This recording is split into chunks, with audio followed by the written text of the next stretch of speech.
What happens when one of Britain's most controversial royals sits across from television's most unpredictable interviewer?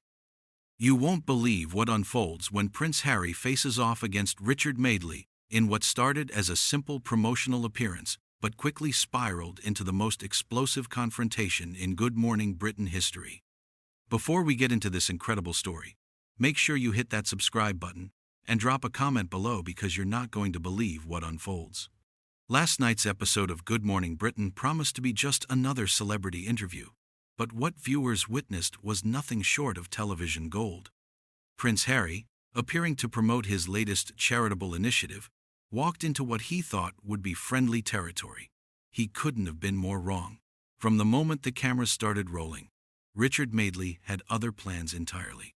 The atmosphere in the studio was already charged when Harry took his seat opposite Madeley.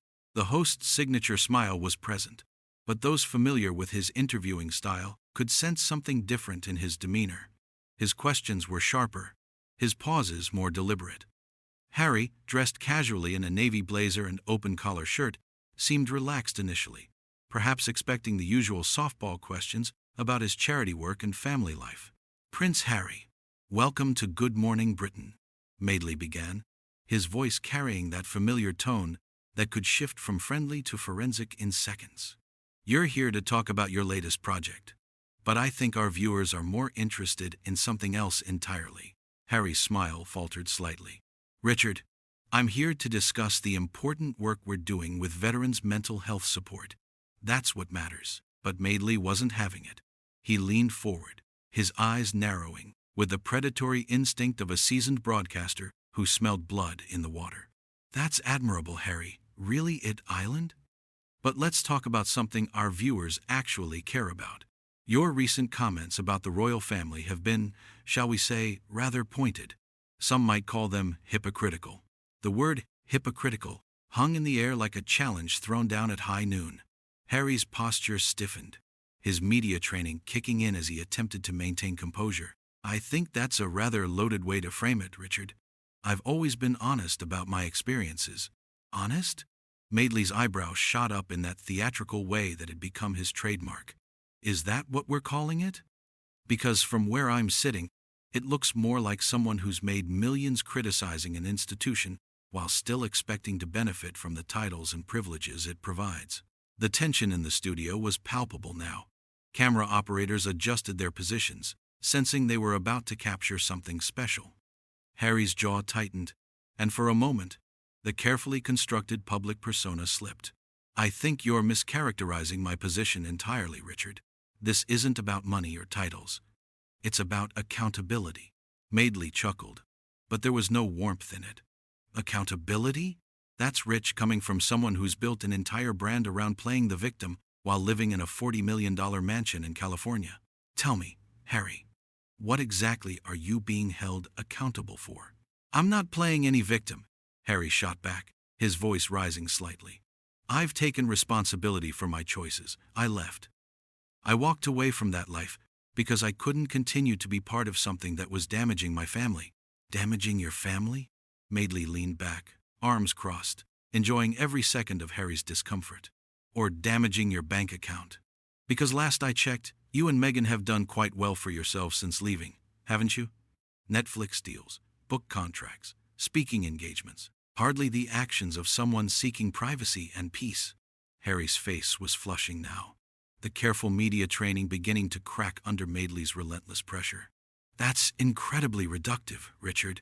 We've used those platforms to highlight important issues, to give voice to causes that matter." "Important issues," Madeley repeated mockingly. "Like trashing your grandmother on international television? Like airing your family's private conversations to Oprah Winfrey for ratings? Very noble stuff, Harry. I'm sure the Queen was thrilled." The mention of the late Queen clearly struck a nerve. Harry's hands clenched into fists on the armrests of his chair. "Don't you dare bring my grandmother into this.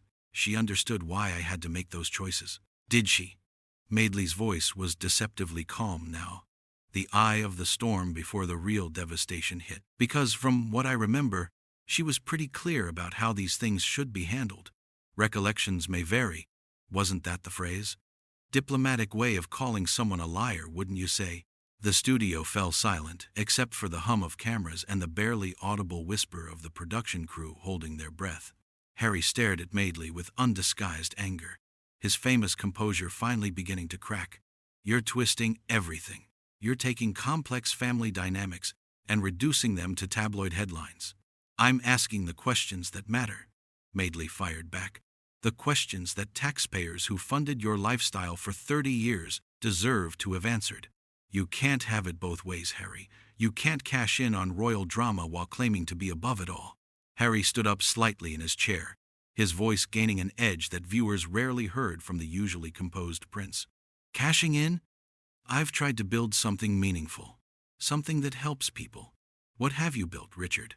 A career asking gotcha questions and stirring up controversy? Madeley's smile widened. He had Harry exactly where he wanted him, angry, defensive, and losing control on live television. But this was just the beginning. The real fireworks were yet to come, and Richard Madeley was just getting warmed up. The veteran broadcaster paused deliberately, letting the silence stretch until it became uncomfortable. He knew exactly how to manipulate the rhythm of television, how to build tension until it became unbearable.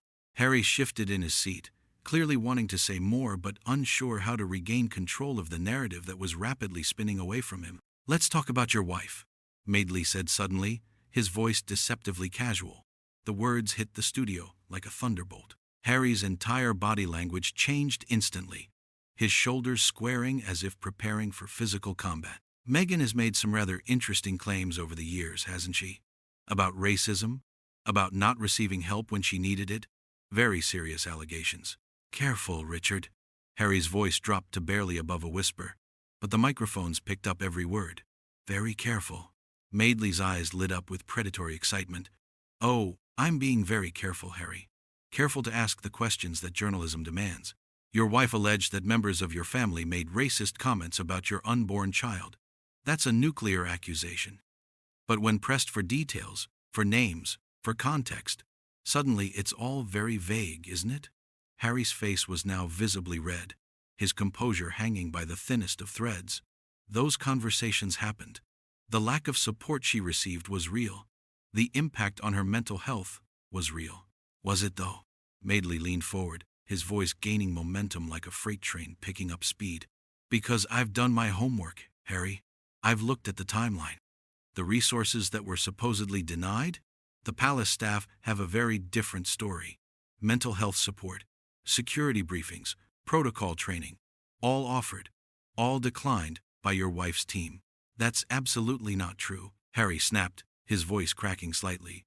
You're relying on palace briefings, on spin. You weren't there. You don't know what we went through. But I know what the rest of us went through. Madeley shot back, his voice rising to match Harry's intensity. We watched a woman marry into the most famous family in the world, receive a fairy tale wedding paid for by the British public, and then spend the next few years complaining about how awful it all was. Some of us found that a bit rich. The production crew behind the cameras were frantically signaling, but Madeley ignored them completely. He was in his element now, orchestrating one of the most dramatic confrontations in daytime television history. Harry was gripping the arms of his chair so tightly his knuckles had gone white. You don't get to dismiss her experiences, Harry said through gritted teeth. You don't get to minimize what she went through because it doesn't fit your narrative. What narrative is that, Harry?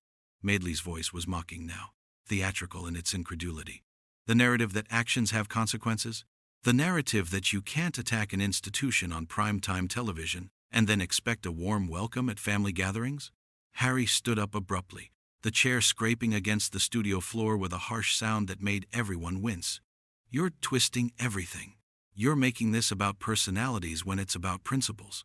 Sit down, Harry, Madeley commanded, his voice carrying the authority of someone who had been doing this for decades. We're not finished here. Maybe you're not, but I might be, Harry replied. But he remained standing, swaying slightly, as if deciding whether to storm off or continue the fight. Oh, that would be perfect, wouldn't it? Madeley's voice dripped with sarcasm. Run away again. It's what you do best, isn't it? When things get uncomfortable, when people start asking the real questions, you just leave. California, Oprah's couch, wherever you can find a sympathetic ear. Harry's jaw worked soundlessly for a moment, the fury building behind his eyes like a pressure cooker about to explode. You think this is journalism? This ambush? This character assassination? I think this is accountability, Madeley replied coldly. Something you've managed to avoid for far too long. You want to be a public figure, you want to profit from your royal connections, but you don't want to face the tough questions. Well, here they are, Harry. On live television. Nowhere to hide. The camera operators zoomed in, capturing every micro-expression on both men's faces. Harry's media training was completely gone now, replaced by raw emotion and barely contained rage. Madeley, by contrast, appeared completely in control, a master manipulator at the height of his powers. You want tough questions? Harry's voice was shaking now with pure anger. Ask me about my military service. Ask me about the work I'm doing with veterans. Ask me about the lives we're actually saving instead of this tabloid nonsense. Tabloid nonsense? Madeley's eyebrows shot up again. Harry, you and your wife have given more exclusive interviews than most reality TV stars. You've written memoirs, produced documentaries, sat for tell-all specials. You've turned your family drama into a cottage industry. And now you're upset when people want to examine the product? The studio atmosphere was electric now, charged with the kind of tension that made compelling television. Harry was visibly struggling to contain himself, his hands shaking slightly as he pointed an accusing finger at his tormentor. But Madeley wasn't finished, not even close. The most devastating blow was still to come. You know what I find most interesting about all of this, Harry? Madeley's voice took on an almost conversational tone, which somehow made it more menacing than his earlier attacks. It's the timing. All these revelations, all these complaints about the royal family, they only started flowing when the money started running out, didn't they? Harry's face went pale, then flushed red again. That's a disgusting insinuation. Is it an insinuation, or is it a fact? Madeley pressed, sensing he'd struck the deepest nerve yet. Your father cut off your allowance, didn't he? Suddenly, you needed to find new sources of income. And what sells better than royal secrets? What's worth more to Netflix than inside information about the monarchy? You're completely out of line, Harry said, his voice now barely controlled fury. This has nothing to do with money. Everything has to do with money, Harry. Madeley's voice exploded across the studio. You lived your entire life on taxpayer money, on inherited wealth, on the privilege of your bloodline. And when that tap got turned off, suddenly you had a lot to say about how terrible it all was. Convenient timing, wouldn't you say? Harry was breathing heavily now, his chest rising and falling as if he'd been running. You have no idea what you're talking about. None. The decision to leave had nothing to do with finances. Then, explain the coincidence, Madeley demanded, leaning forward like a prosecutor delivering a closing argument.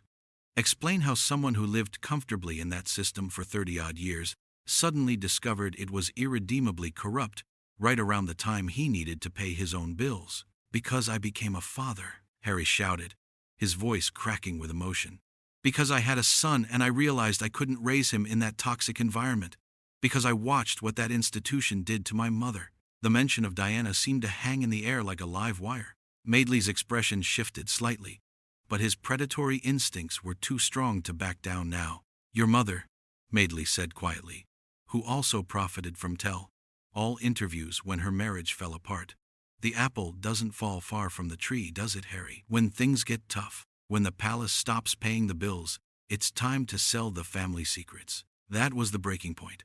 Harry's face contorted with rage, and he took a step toward Madeley's desk. Don't you dare compare this to my mother's situation. Don't you dare use her memory to score points in your pathetic little game show. Game show? Madeley's voice rose to match Harry's fury. This is journalism, Harry. This is what happens when someone finally asks you the hard questions instead of letting you control the narrative. Your mother faced tough interviews too, and she handled them with more grace than you're showing right now. Harry was trembling now, his entire body shaking with barely contained rage. You're a parasite, Richard. You feed off other people's pain for entertainment. You twist everything into the worst possible interpretation because that's what gets ratings. And you're a hypocrite, Madeley shot back without missing a beat. You profit off royal controversy while claiming to be above it. You attack your family in public while demanding privacy for yourself. You want all the benefits of your title with none of the responsibilities. That's it, Harry said, ripping off his microphone with such force that it clattered to the floor. I'm done with this ambush. I'm done with your lies and your manipulation. Running away again, Harry? Madeley called after him as the prince started moving toward the exit.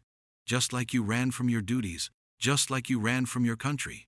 It's what you do when reality doesn't match your victim narrative.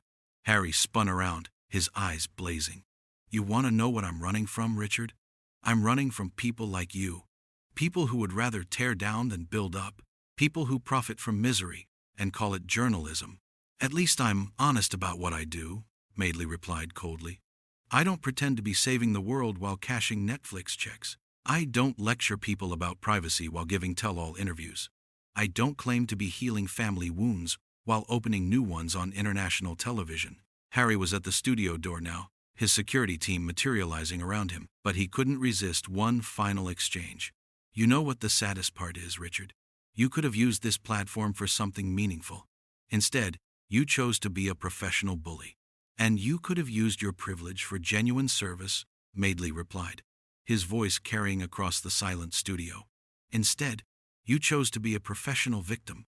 At least I'm good at my job. Harry's face twisted with one final flash of fury, but instead of responding, he turned and walked out, his security team forming a protective barrier around him. The heavy studio door slammed shut behind them with a sound that reverberated through the shocked silence.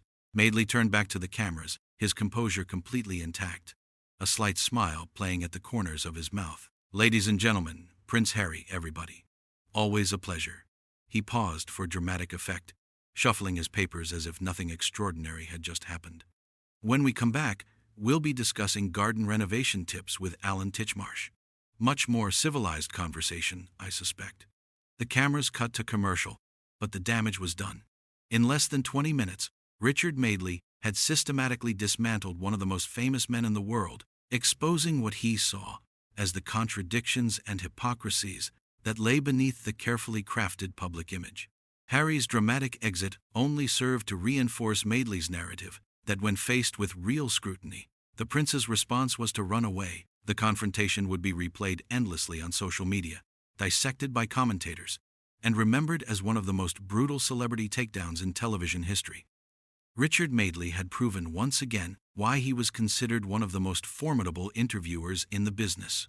Ruthless, uncompromising, and absolutely devastating when he caught the scent of weakness.